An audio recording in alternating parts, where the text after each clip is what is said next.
It's another Ask Hoggy, and there's some good questions here, so let's get right into it on Hogg's vlog.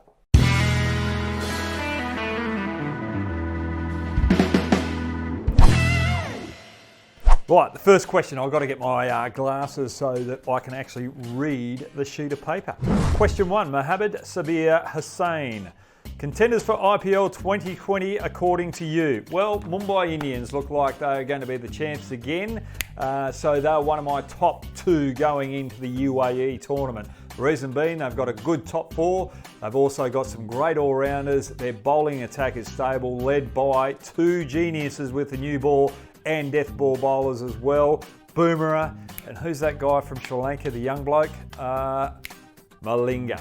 Also, the all-rounder Hardik Pandya. He's looking forward to getting back into cricket after having a long time off due to injury. And he's also got a baby on the way as well. I just think those things just creeping in will give him extra energy, and he'll become man of the tournament in the UAE. The second team that I've got for you is RCB. Finally, they'll have a big chance to take out an IPL. Yes, they've always had good stock on paper, but they just haven't been able to go out and get the job done. Now, with the inclusion of Finch out the top order, he'll be able to dominate in those power play overs, get some early runs, some quick runs, and relieve the pressure of AB de Villiers and Virat Kohli in the middle order.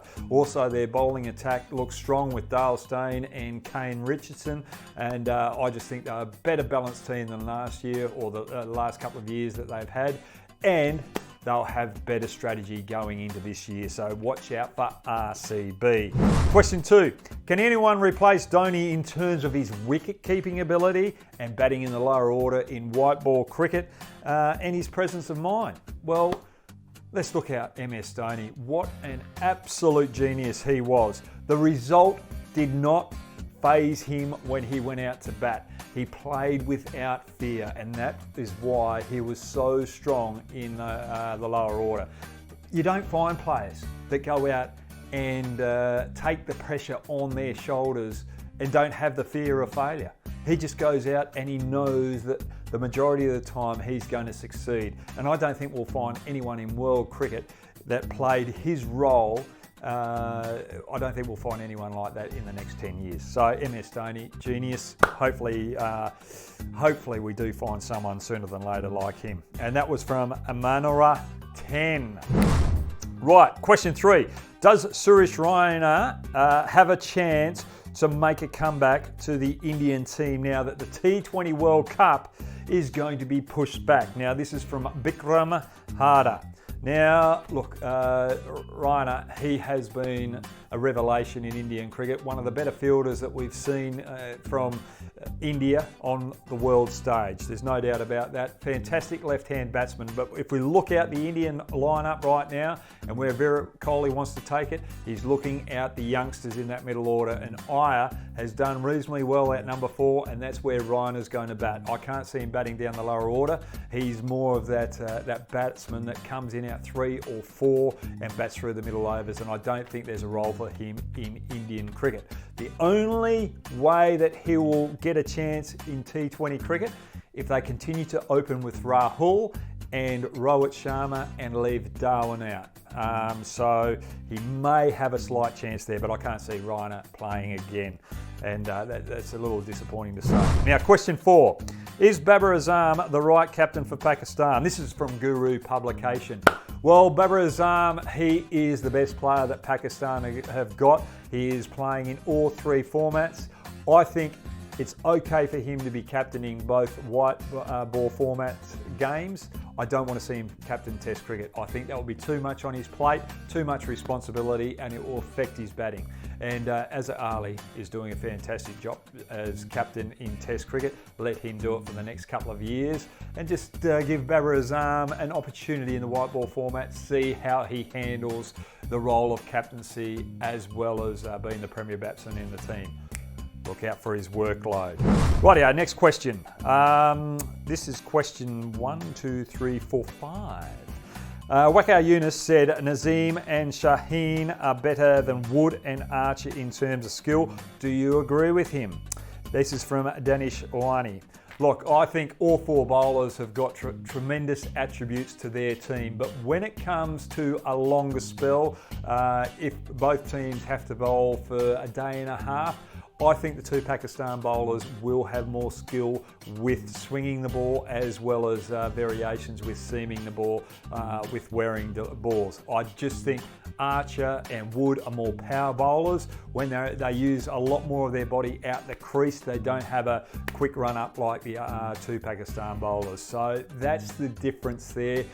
Just when they need to slow it down, bowl within themselves and have a longer spell where the captain just needs them to keep the pressure on and just utilise the swing and seam. I think the Pakistan bowlers are more skillful in that regard, but I think Wood and Archer are geniuses with their extra pace. Okay, and we haven't seen Archer, or Wood for that matter, bowl for extensive periods out Test level. Want to see them get more opportunity, as well as the two Pakistan bowlers. A little bit of waffle on there, but anyway.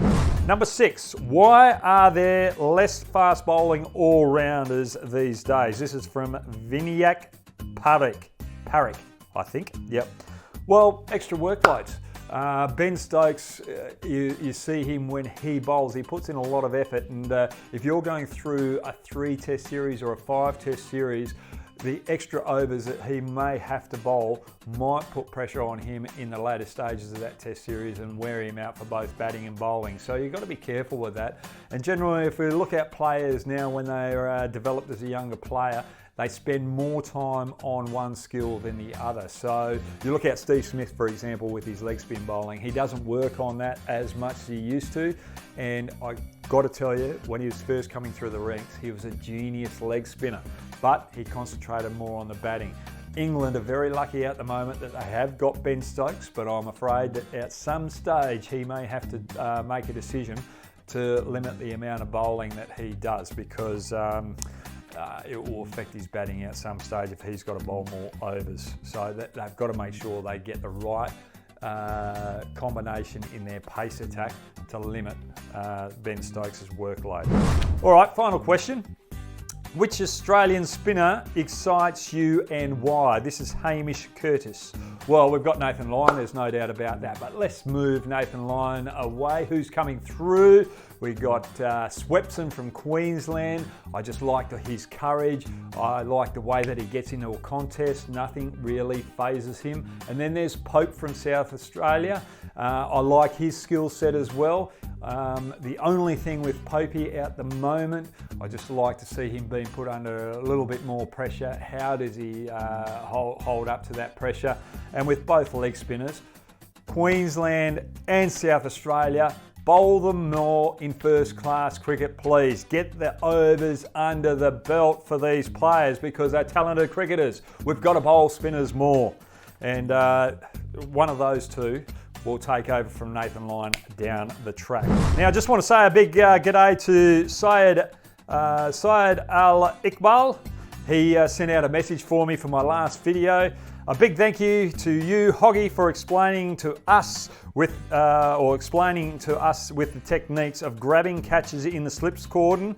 It really helps a lot in discovering your mindset about cricketing elements. I would also love to learn some wrist spin from you.